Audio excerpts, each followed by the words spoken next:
وزیر اعظم عمران خان گلگت بلتستان کے قومی دن کی تقریب میں خطاب کر رہے ہیں۔ یہاں کے گلگت سکاؤٹس نے اپنی جان کی قربانی دے کے گلگت بلتستان کو آزاد کروایا، تو مجھے آج بڑی خوشی ہے کہ میں اب دوسری دفعہ دوسرے سال پھر یہاں آپ کے ساتھ خوشی بنانے آیا ہوں، اور انشاءاللہ جب تک میں وزیر اعظم رہوں گا میری ہمیشہ کوشش ہوگی کہ یہ جو دن ہے 1 نومبر یہ میں آپ کے ساتھ گزاروں۔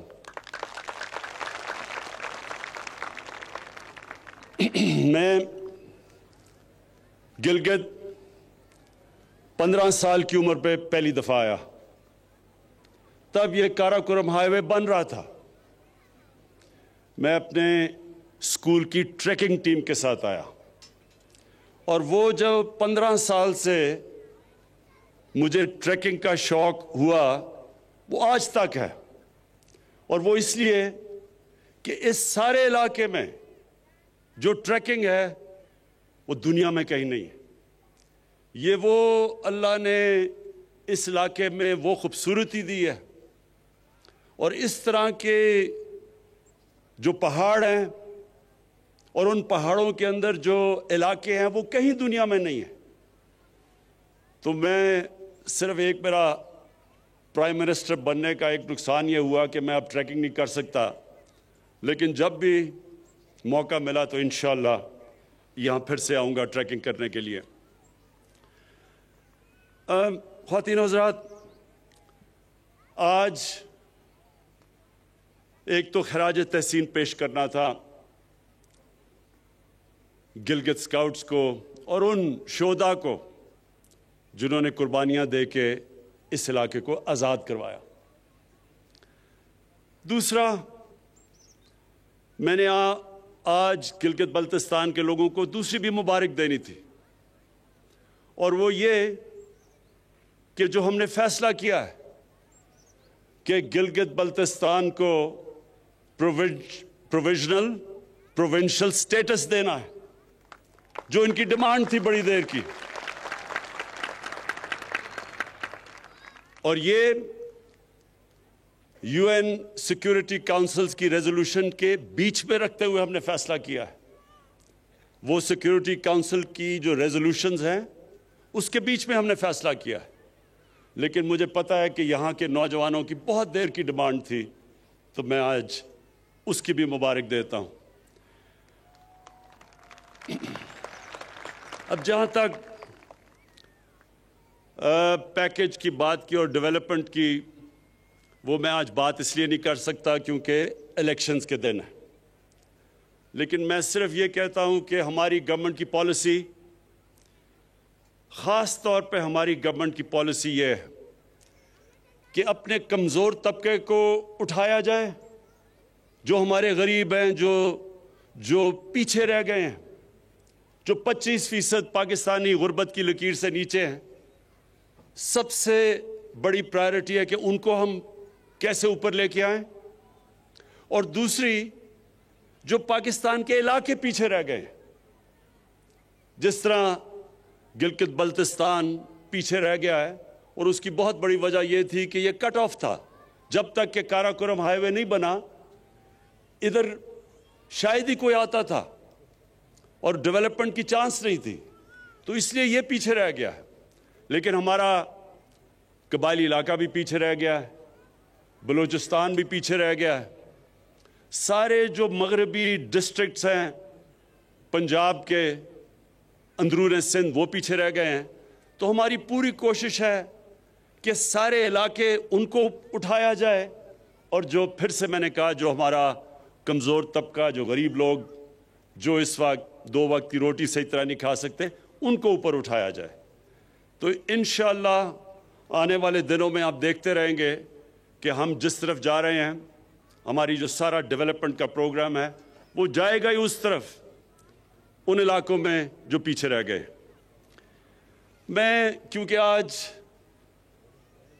میرے فوجی بھی سامنے کھڑے ہیں، جوان سامنے کھڑے ہیں، میں ساری اپنی قوم کو اہمیت بتانا چاہتا ہوں کہ کتنا ضروری ہے ایک مضبوط فوج کی، ایک مضبوط فوج کا ہونا پاکستان کے لیے۔ یہ میں اپنی ساری قوم کو بھی بتانا چاہتا ہوں۔ آج اب ساری مسلمان دنیا میں دیکھیں، شروع کریں لیبیا سے، پھر صومالیہ پہ جائیں، پھر سیریا جائیں، پھر یمن جائیں، پھر افغانستان کو دیکھیں، پھر عراق کو دیکھیں، تباہی مچی ہوئی ہے۔ یا جنگیں ہو چکی ہیں یا ہو رہی ہیں، لیکن عوام مشکل میں ہے، مشکلوں کا سامنا کر رہے ہیں لوگ۔ اور اس کے بعد یہ دیکھیں کہ ہمارے ملک کا جو اس وقت ہمسایہ ہے، ہندوستان میں آج وہ حکومت آئی ہے جو پچھلے 73 سال میں سب سے زیادہ انتہا پسند، مسلمانوں سے اور پاکستان سے نفرت کرنے والی، جو وہ ہندوستان میں مسلمانوں سے کر رہے ہیں، جو دو انہوں نے قانون بنائے، سٹیزن شپ لا اور ایک اور رجسٹریشن لا، یہ ہیں ہی مسلمانوں کی طرف کہ ان کو ایک برابر کا شہری ہندوستان میں نہ سمجھا جائے۔ اور جو انہوں نے کشمیر میں کیا 5 اگست 2019 کو، کسی ہندوستان کی حکومت نے وہ نہیں کیا کشمیر کے لوگوں سے جو اس انتہا پسند، ریسسٹ، ٹوٹیلیٹیرین، جو ریشل سپریمیسی میں بلیو کرتی ہے، باقی انسانوں کو برابر نہیں سمجھتی، ہندوتا کا جو نعرہ لے کے آئی ہے، انہوں نے جو کشمیریوں پہ ظلم کیا، کبھی اس طرح کا ظلم پہلے نہیں ہوا۔ تو اس تناظر میں دیکھنا چاہیے کہ کتنی ضرورت ہے آج ہمیں ایک مضبوط پاکستان کی فوج کی اور سیکیورٹی فورسز کی۔ کوئی ہفتہ نہیں گزرتا جب ہمارے سیکیورٹی فورسز اپنی جان کی قربانیاں نہیں دیتے۔ پرانے قبائلی علاقہ جو مرج ڈسٹرکٹس ہیں، اب ادھر سے لے کے اب بلوچستان، کراچی میں بھی کبھی کبھی ایک پورا پلان سے پاکستان کے خلاف دہشت گردی کی جا رہی ہے۔ اور کون ان کے سامنے کھڑا ہے؟ ہمارے فوجی، ہماری سیکیورٹی فورسز، جو اپنی جان کی قربانیاں دیتی ہے۔ اور ہم وہ خوش قسمت ملک ہیں کہ جو پچھلے 15 سال میں جس طرح کی 15 سال میں دہشت گردی پاکستان میں ہوئی، اور جو ہمارے دشمنوں نے پورا فائدہ اٹھایا اس سے اور ہمیں ڈی سٹیبلائز کرنے کی کوشش کی، ہم اپنی آج سیکیورٹی فورسز کو داد دیتے ہیں کہ ان کی وجہ سے آج پاکستان محفوظ ہے، اور ان کی وجہ سے، ان کی قربانیوں کی وجہ سے آج ہمارا وہ حال نہیں ہے جو کئی اور مسلمان ملکوں کا حال ہے۔ اور ہمیں یہ بھی پتہ ہے کہ یہ جو نریندر مودی کی حکومت ہے، یہ ہر قسم کا اندر انتشار صرف دہشت گردی کے ذریعے نہیں، جو ان کا کلبھوشن یادو نے جو بتایا کہ کیسے بلوچستان میں اور کراچی میں اس کی مشن تھی دہشت گردی کرنے کی، یہ اندر اور انتشار پھیلا رہے ہیں۔ شیعہ سنی کی لڑائی، پلان کیا ہوا تھا کہ شیعہ اور سنی کے عالموں کو قتل کروائیں تاکہ انتشار پھیلے۔ اور وہ بھی میں آج داد دیتا ہوں اپنی انٹیلیجنس ایجنسیز کو کہ جنہوں نے بہت ان کے پروگرام تھے انتشار پھیلانے کے، وہ پاش کیے۔ میں آج جو آخر میں بات کرنا چاہتا ہوں وہ ایک آج کل کے دنوں میں ایک پورا پلان بنا ہوا ہے۔ ہمارے وہ لوگ جو کہ اپنے آپ کو ڈیموکریٹس کہتے ہیں،